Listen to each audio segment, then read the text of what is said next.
Martha, and I'm the pediatric diabetic educator and dietitian on the pediatric unit of Beacon Children's Hospital. I'm here to help teach you about your child's diabetes that has just been diagnosed. I'm sure you have lots of questions, but we have a couple sessions here that we're going to go through to teach you everything that you need to know to get started with treating your child's diabetes.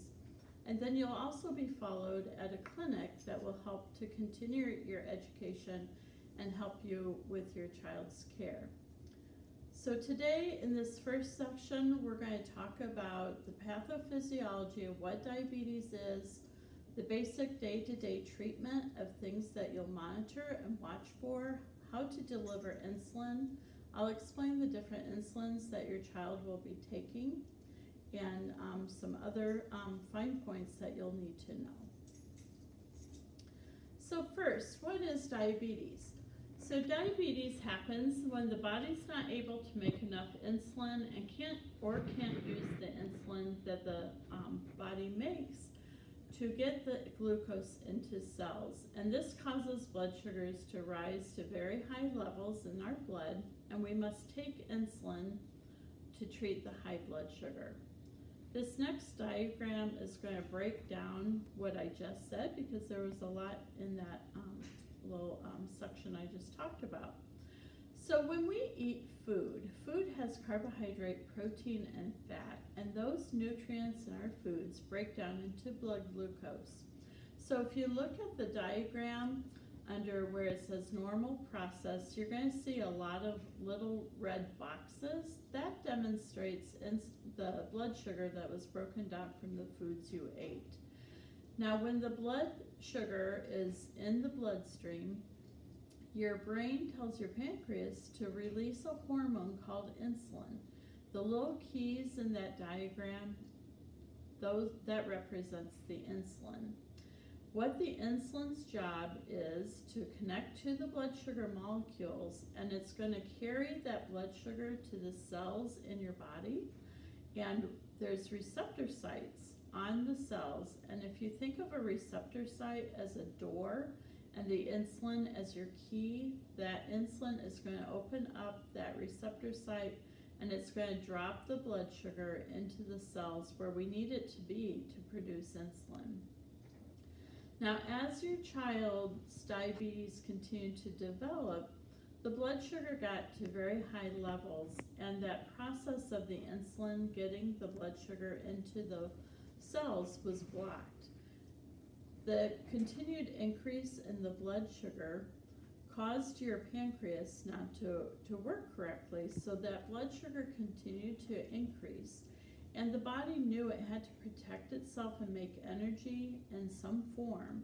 So it used fat to break down or make energy. So if your child, oftentimes we'll see some weight loss when the child is first diagnosed, and that's the fat was being utilized as an energy source, so your child started to lose some weight. The other response to fat being utilized for energy are ketones are made. The byproduct of the fat breakdown are ketones, and when ketones are present with diabetes, that is not a good thing.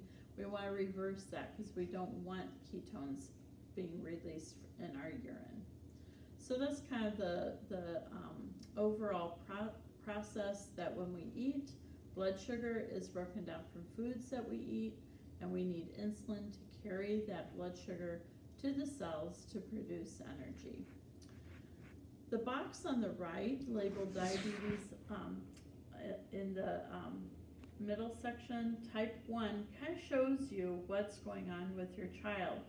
The pancreas has been not able to release or make insulin any longer, so there was no insulin being released to bring that blood sugar into the cells. It just continued to accumulate.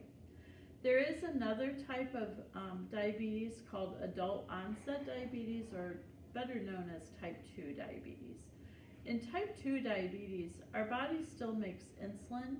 They may not be able to get all the blood sugar into the cells where it needs to be, either due to less insulin receptor sites or the insulin that's being made is just not as effective as it needs to be. So what type of diabetes does my child have? A child can have type 1 diabetes or type 2 diabetes. We're seeing more type 2 diabetes right now with children carrying excess weight and the obesity epidemic that we're seeing in children. So sometimes in that case, your child could have type 1 diabetes, but also be insulin resistant with type 2 diabetes. How we know the difference is we're going to look at different lab markers that the doctors are monitoring during this admission, and that will help us to know if your child has type 1 or type 2 diabetes. Some of these labs may not be back by the time you go home, and the follow-up clinic will go into more detail with that. So, type 1 diabetes, most common type in children. About 1 in 300 children have type 1 diabetes. So it's often common that when your child goes, if they're school age and they go back to school, they may find students in the nursing office going there to have their blood sugar checked or their insulin being given to them after their lunch periods. They may find kids that they know at school that are also dealing with diabetes. There's also a genetic factor with type 1 diabetes. Your child was born with the gene to develop diabetes at some point in their life. We just couldn't predict when that was going to happen. So unfortunately, we now know what's wrong, but we can correct it very easily. With this genetic factor that they're born with, it can cause an autoimmune response to the body, where with that autoimmune response, it starts to attack the pancreas, making the pancreas not work correctly. And they'll explain more about this autoimmune response in the outpatient clinic. Overall, the body stops making insulin, and we don't have the insulin to get the glucose into the cells where we need to have it be to make energy. So type 1 diabetes is the most common type in children. I mentioned before that your child could have type 2 diabetes, and we'll look at those lab markers to know if they have a combination of type 1 or type 2. Type 2 is more common in adults, but there's also the prevalence now where we're seeing it in children. You'll see a genetic tendency with type 2 diabetes also, where you may see generational lines of family members having type 2, where you heard about your great-grandfather having diabetes and your grandparents had diabetes, and there might be several aunts and uncles that have diabetes. You'll see that each generation there's some family members with type 2 diabetes. It's usually related to carrying excess body weight and having a sedentary lifestyle. And the pancreas still produces insulin, it's just not in the amount that the body is requiring to get those blood sugars under control. So whether your child has type 1 diabetes or type 2 diabetes, we treat it the same way with insulin injections, blood glucose monitoring, and other parameters. So we will be teaching you how to calculate your insulin dose for each meal. And to do that, we are going to need to know where is my target blood sugar for my child. And this really is based on age groups. So if your child is between 1 to 6 years of age, your blood sugar target typically is around 150. When the child reaches 6 to about 11, we use the target blood sugar of 120. And children over 12 reach the adult goal of a target blood sugar of around 100. Now, a person that does not have diabetes, their blood sugar targets usually are somewhere around 70 to 100. There's 4 basic management guidelines that we're going to be talking with you today about managing diabetes. The first one is that we must check blood sugar levels with a glucometer, and that will give you a readout of a number which tells you what the blood sugar level is. Now in the clinic, they're going to be talking to you about technology that is now available to take a lot of the finger pokes out that you would be using with one of these glucose meters. And that is called a continuous glucose monitor. And they'll go into more detail of how that works, but it will read out about every 5 minutes of blood sugar. It's a sensor that they will wear. You change the sensor about every 7 to 10 days. So when you think of having a continuous glucose monitor that will read out my blood sugar every 5 minutes versus poking my finger several times a day, sometimes that's more helpful. So they'll talk to you about the continuous glucose monitors in the outpatient clinic to determine if your child is a candidate for one, and if you feel that you are interested in pursuing that. Most insurance companies will cover the continuous glucose monitors. We sometimes need to have a doctor's documentation and letter of intent of why we're recommending that for your child, but they will work with you on all that in the clinic.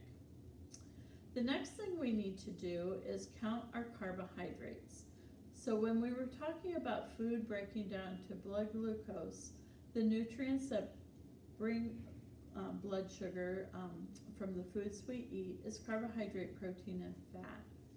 When you look at how the blood sugar is affected from those three nutrients, 100% of carbohydrates will affect the blood sugar. So that's why we want to watch and teach you what foods are carbohydrates, how do I know how much carbohydrate my child is eating, how do I know how much they should really be aiming at, and we'll talk about that in another session.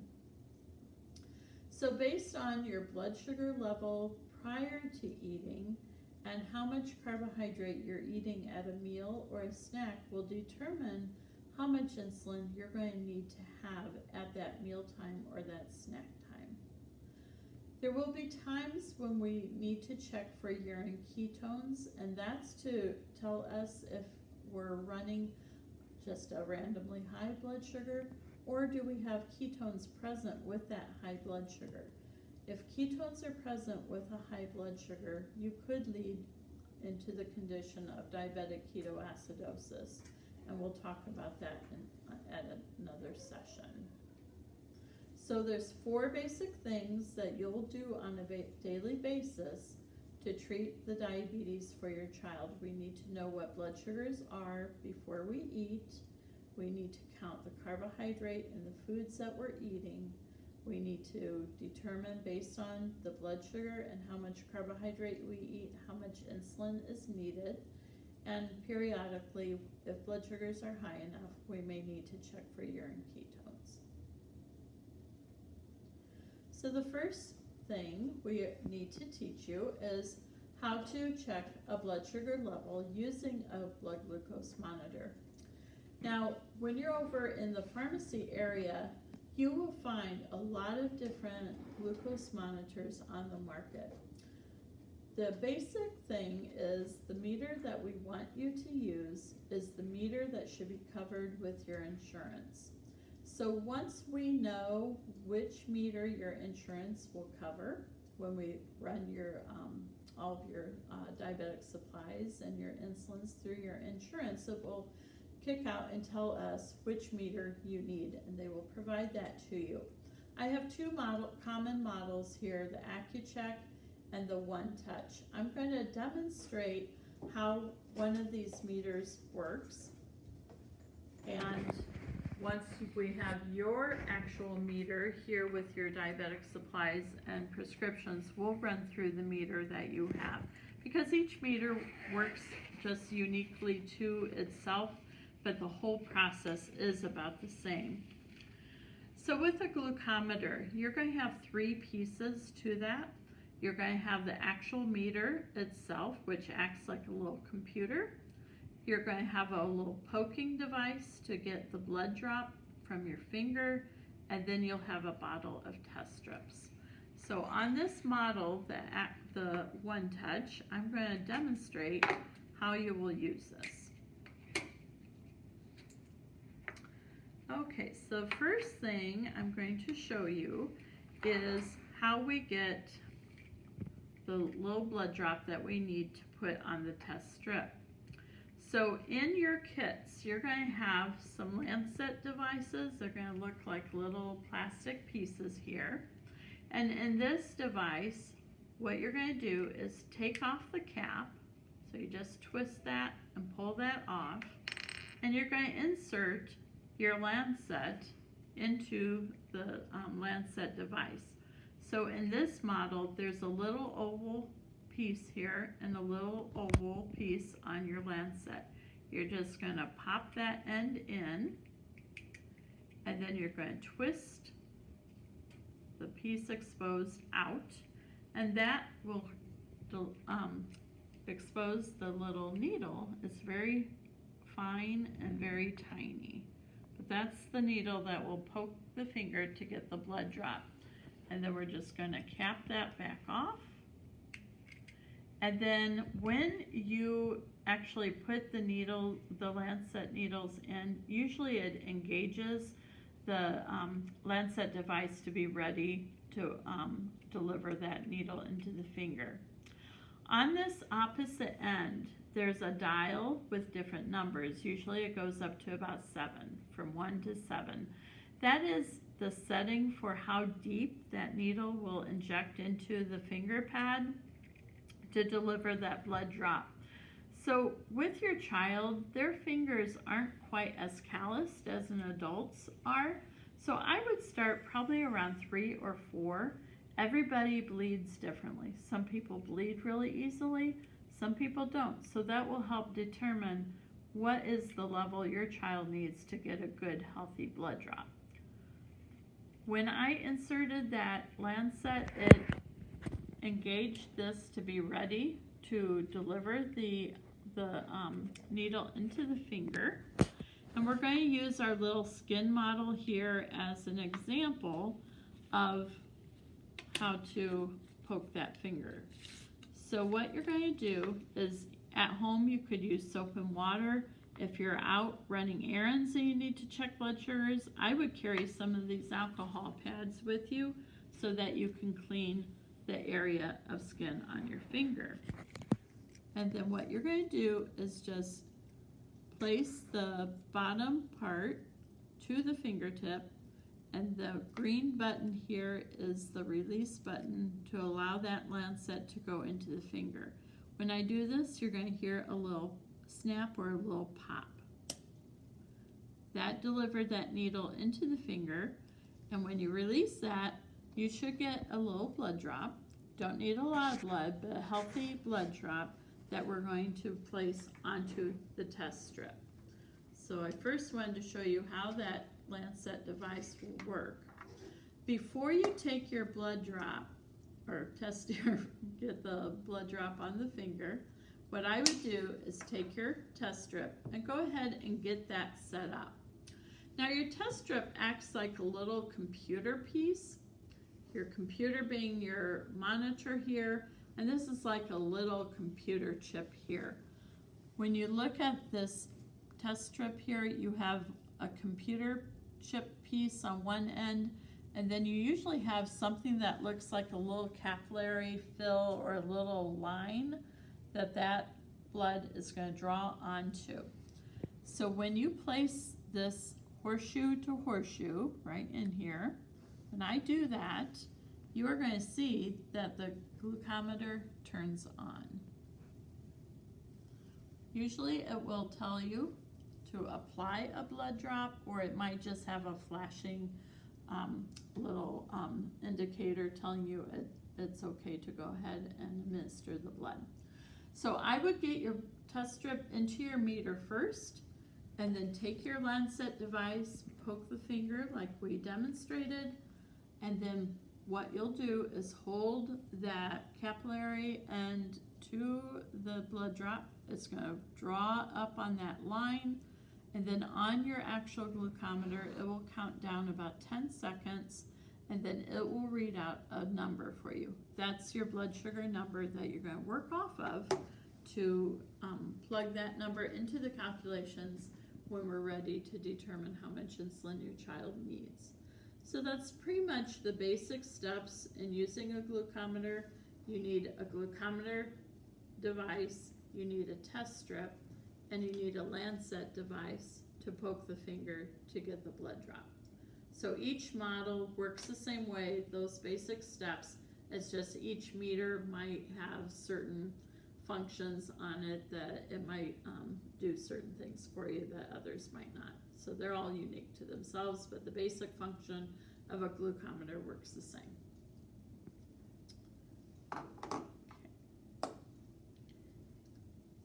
As we go, if you have questions, myself or the educator working with you or your nurse can help answer questions.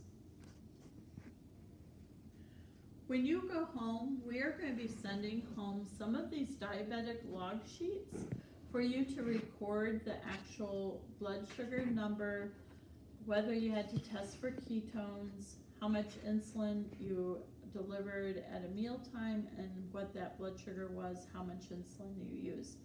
That information on these log sheets will help the doctor at your first follow-up to know if we need to adjust the calculations in dosing your medicine.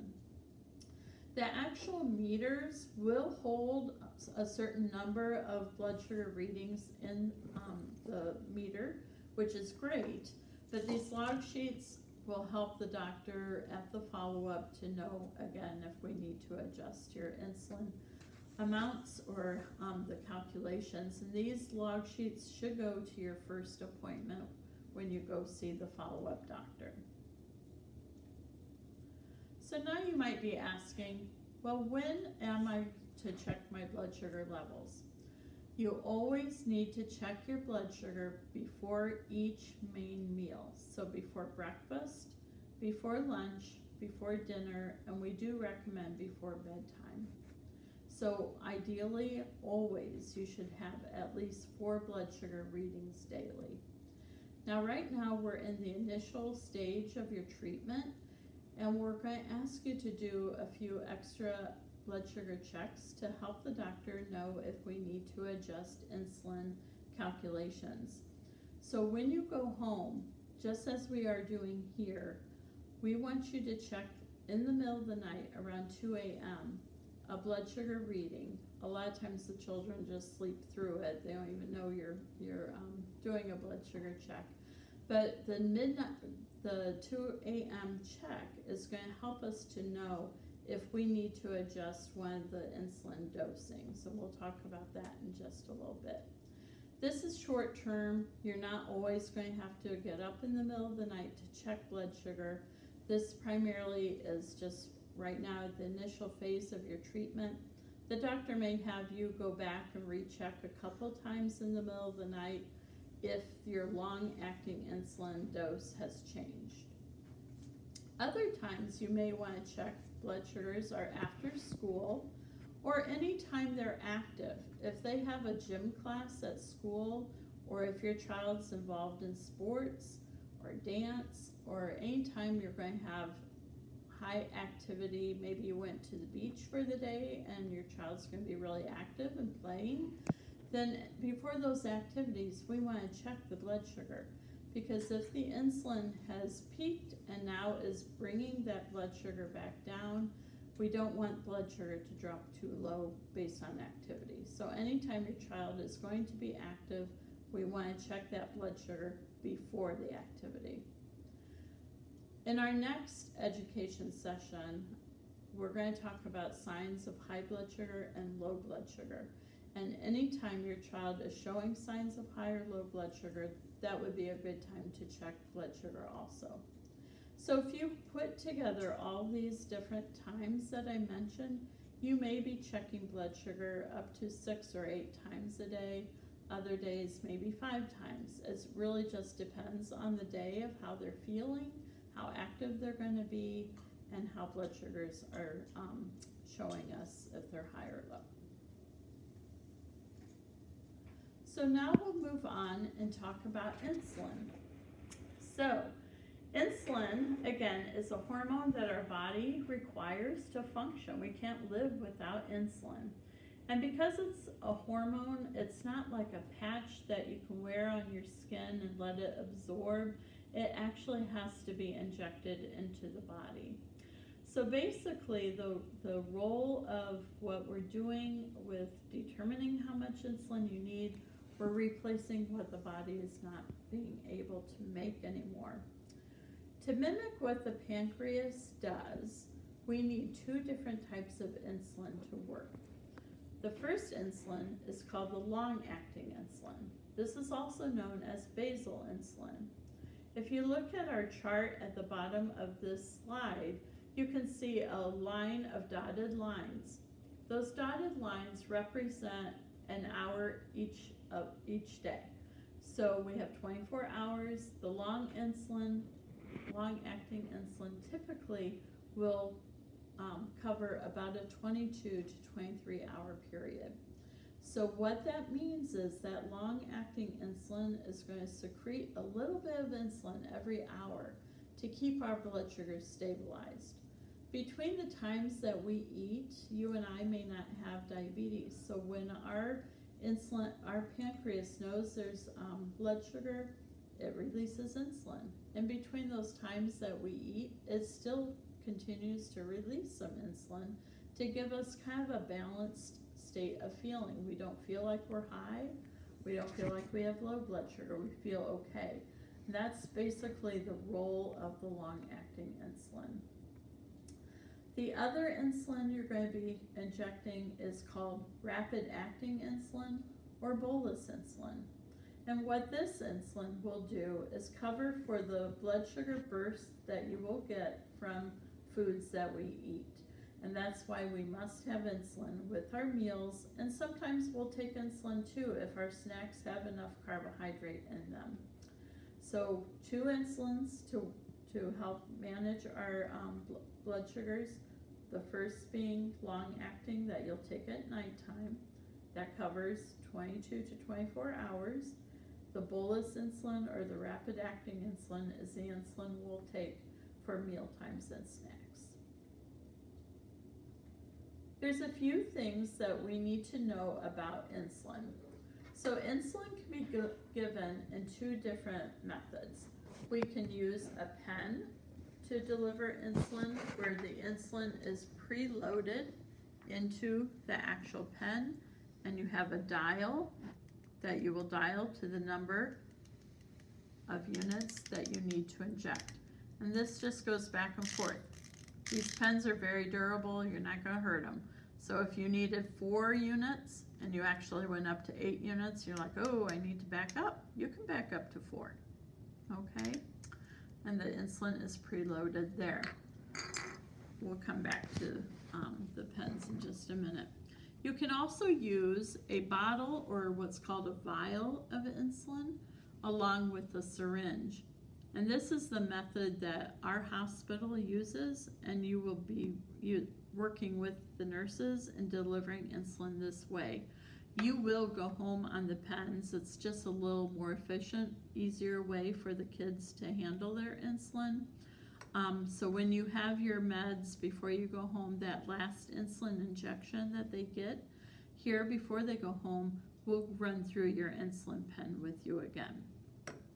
It's good to know both methods of whether you're giving insulin with a vial or through a pen, because when you go to get your refills, maybe the pharmacy had to order in your insulin and they sent you home with a vial for a couple days before your insulin came in. There can be different reasons of why you might need to use a vial or a pen, but either way is fine, and it's good to know both methods. So this gives you an advantage here to learn both methods and practice that.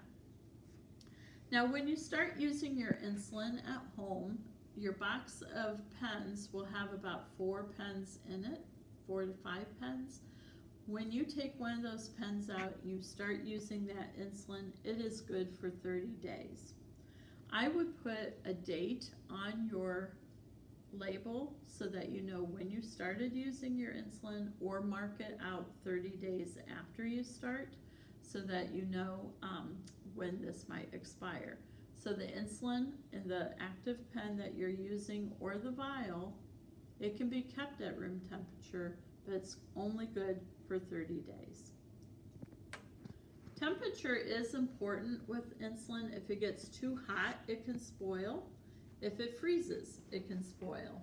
And how would you know you're using spoiled insulin? Your blood sugars are going to really go high because that insulin's not working. So if you're running errands and you should have your insulin with you, you want to keep that chilled by using like one of those blue ice packs. Works well that you would put in a lunch, because if you're keeping your insulin in a hot car, that car is going to get very hot. Insulin will spoil usually if it's hotter than 90 degrees, and it can spoil if it's frozen. Now with your pens, again, I said there will be about 5 pens in your box. The extra pens should stay in the refrigerator. And if you have a really cold spot in your refrigerator that maybe things freeze when you place it in that area, don't place your insulin there, because like I said, if it freezes, it can spoil also. The next thing to know about insulin is where to inject your insulin. So our little person here will give you examples of areas to deliver your insulin. You can deliver insulin in the back of the arm, kind of the fattier part of the back of our arm. You can deliver it in the stomach area, the thigh area, and the upper hip area above your buttocks cheek. We want you to rotate your sites when you deliver insulin. If you continue to deliver insulin in a certain area all the time, you may develop a calloused area, and the doctors will be feeling arms and thighs to see if we're developing those calluses. We don't want that calloused area to develop, because if you're injecting insulin into that area, that insulin will hang there and not distribute through the body. So rotating your sites is very helpful to keep your insulin working well. So those are the insulin facts that you need to know. It can be given through a vial or through a pen. Once you're using a vial or pen, it's good for 30 days. You want to keep your insulin at a safe temperature, not too hot and not freezing, and you want to deliver your insulin in the appropriate areas of your body and rotate the sites. Now this next slide shows you a worksheet that we will give you, and you will start working with your nurses at mealtime and snacks to determine if you need or how much insulin you need. The sections that are marked purple, those are always going to be numbers that are given to you from the medical team. You will never have to come up with these numbers. One of those numbers is your target blood sugar, which we will make sure you understand what that number is. And then there's a number called a correction factor, also known as a sensitivity factor, but most medical teams use the title of correction. What a correction factor means is, let's say yours is 15. That means that 1 unit of insulin will lower the blood glucose number that you got off of your meter by 15 points. It's not going to be a large amount of insulin that you give, but it's to try to bring that blood sugar down close to the target. Another number that the doctor is going to give you is what's called a carbohydrate ratio. And this is an amount of carbohydrate that you will give 1 unit of insulin. Let's say yours is 10. That means you're going to give 1 unit of insulin for every 10 grams of carbohydrate that you eat. The two numbers that you will be needing to get, one is that very first number where it says blood glucose. That's the number that you're going to get off of your meter. That will go into that first box. Another number you'll need to determine on your own is adding up carbohydrate from the foods you eat. We're going to talk about carbohydrates in another session. Many times families have lots of questions about meal planning and foods to eat and foods to stay away from. And I or another dietitian will help you with that. Once we have those two calculations done, that will tell you how much total insulin that you need. So it's one injection, but it's a two-step calculation that we're doing to determine how much insulin your child needs. Again, all this is on a worksheet. We will explain that worksheet to you in more detail so that you understand it well, and you'll also practice with your nurses at mealtime at coming up with those calculations, so that our intent is that you do this enough while you're here with the nurses. You're going to feel very comfortable in knowing how to calculate for insulin at home. Now we're going to demonstrate how do I inject insulin. So we calculated how much insulin we are needing to give after the meal, and I'm going to demonstrate first using your pen. This is what you'll use at home. The first step that you want to do is clean the tip of the insulin pen. You want to keep that pen very sterile, and then after you clean the pen, you can clean the area that you're going to inject. Our skin has bacteria on it. You don't want to clean the skin area and then clean the pen, because now we could have provided bacteria onto that sterile area. One of your prescriptions is going to be a box of pen needles. You need pen needles that will screw on to your pen that will help the insulin get out. So how I teach this is, think of your insulin pen as a lamp. Your needle that goes onto the pen is your light bulb. You're just going to press down and twist that needle on just like you would putting a light bulb into a lamp at home. There's two protective caps on your pen needles. Pull those off. One's going to be a heavy white plastic. Hang on to this because we'll recap that and dispose of that needle. The green cap can be thrown into the trash. When you expose that needle, you can see that it's very small and very fine. Most kids don't even, they get used to this and they don't feel it at all. Okay, so our pen is going to be starting at the number 0. Now, as we use insulin out of the pen, there might be a little air gap that develops, and you always want to get that air out before you dial to the number of units that you're going to deliver. We call this a 2-unit air shot. So what you're going to do is dial this until you get to the 2-unit mark. Hold the pen upright, and the button that you're going to push is right at the bottom. This pushes the air out or the trapped insulin out.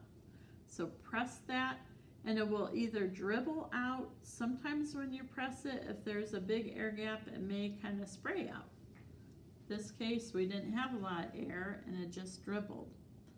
And you'll feel that resistance, and once those bubbles kind of slow down, you know you have that air out. There's a little insulin that sometimes hangs on there. Just shake that off.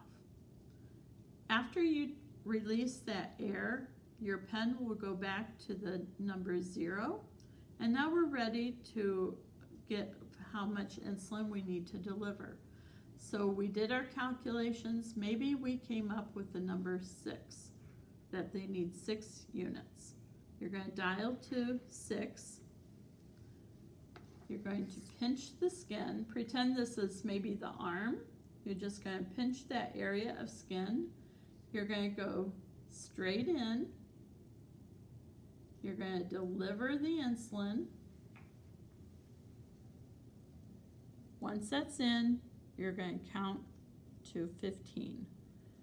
You can release your grip, but hold the needle in. We're going to count to 15. That allows the insulin to absorb. Many times if you inject insulin and then you draw that needle right out, some of that insulin will follow the needle, and you're not going to know how much insulin that they got or not. So just hold that for about 15 seconds, pull that out, and we've delivered the insulin. Now, how do we get rid of this needle on here? Just take your fat white plastic cap, push down on it to engage, and twist that off like you're taking a light bulb out of a lamp. And then we have a sharps container. You can use an old laundry detergent bottle or something that has really heavy plastic, and that's why we recommend detergent bottles, and just drop your insulin needle in there. You can also drop your lancets that have been used in there. And usually to do that, all you're going to do is press down and that needle will pop out. So anything that's blood contaminated, test strips, lancet needles, insulin needles can go into this sharps container. Once your container is full, what I would do is put some duct tape around the lid, and I would contact your waste management company and ask them how to dispose of this. So that's how you would use your pen to inject insulin. Now I will demonstrate how to use a vial, and the nurses will be working with you on practicing this. And the more you can be involved in the care of and doing the insulin injections with the nurses, you're going to feel much more comfortable at home with your insulin injections. Okay, so just like there was air in the pen, this vial also has an air vacuum. So we want to release that air vacuum before we measure out our insulin. The difference is from the pen to using a syringe and a vial, you're going to inject the same amount of air as the amount of insulin you're going to draw out of the bottle. So if we have 4 units of insulin that we need, we're going to inject 4 units of air into the bottle before we draw the 4 units out. Okay, so same method. Take your alcohol pad, wipe the top, clean the skin area, and then what you're going to do is draw back the plunger and then move it to, we're using the example of 4 units. So I measured out 4 units. You're going to poke the needle into that vial, and I'm going to give you the window here. You might be able to see these bubbles. So when I inject this 4 units of air, you might see some bubbles release that vacuum. So now we can go back and measure out our insulin, and I would draw back further than what you're going to measure out to help get some of the little air bubbles out. And then we're going to push this back up to 4 units. So again, now we have 4 units of insulin in our syringe. And what you want to inspect is the wall of the syringe, because little air pockets might be there. You're just going to snap it. And what you want it to look like is very clear without any obstruction. The delivery of your insulin with a syringe is the same method. You're going to pinch, go straight in, deliver your insulin, count to 15, and then release. You'll take your cap to your insulin syringe, pop that on there, and then this you will dispose, just as we did the pen needle, into your sharps container. These steps may seem very confusing at first, and I know you're going to be nervous to give your insulin to your child the first couple times, but working with the nurses, they're going to walk you through these steps, and they're going to help you and show you techniques to help keep your child calm. And the more you do it, especially here at the hospital, you're going to be much more comfortable, and you'll be an expert by the time you go home. We talked about possibly needing to check for urine ketones at home. So when your child has been urinating, the nurses have been checking the urine. Oftentimes the parents tell me they know that they've been doing that. What we're measuring is to see if the urine still has ketones. We want that to be cleared before you go home.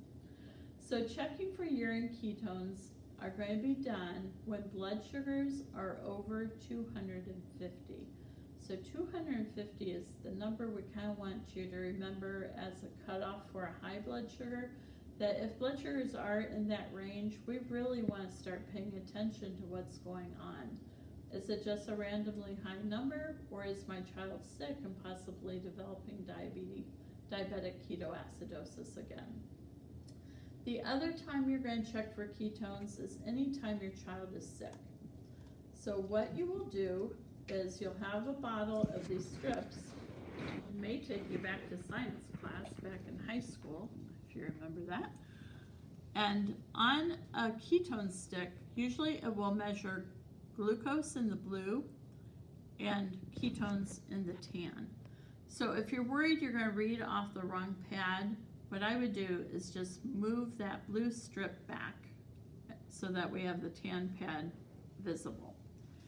What you're going to do is have them urinate into a little cup, or maybe take your hat home with you. Dip that strip into the urine, pull that out, and on the bottle will tell you, because each brand is a little different, it will tell you at how many seconds to read the color. Okay? So we'll count to however many seconds. This one is 15. And what you're going to be looking at is a color match. This is demonstrated here too. So if you have no ketones, that pad is going to stay tan. The more ketones you have present, trace small, moderate, or large, that color gets darker. Where we get concerned is when ketones are measuring in the moderate or large category. That is the time when your child is at risk for developing diabetic ketoacidosis. We want your follow-up clinic to know if ketones are present. They may have you deliver extra insulin, and they actually will have a pathway that they'll go through with you in the clinic to know how much extra insulin to give. And the other thing you should do when ketones are present, push fluids. So have them drink lots of fluid. We're going to talk a little more about that in the next education session. And call your clinic so that they know if ketones are present, so that they can guide you with what to do.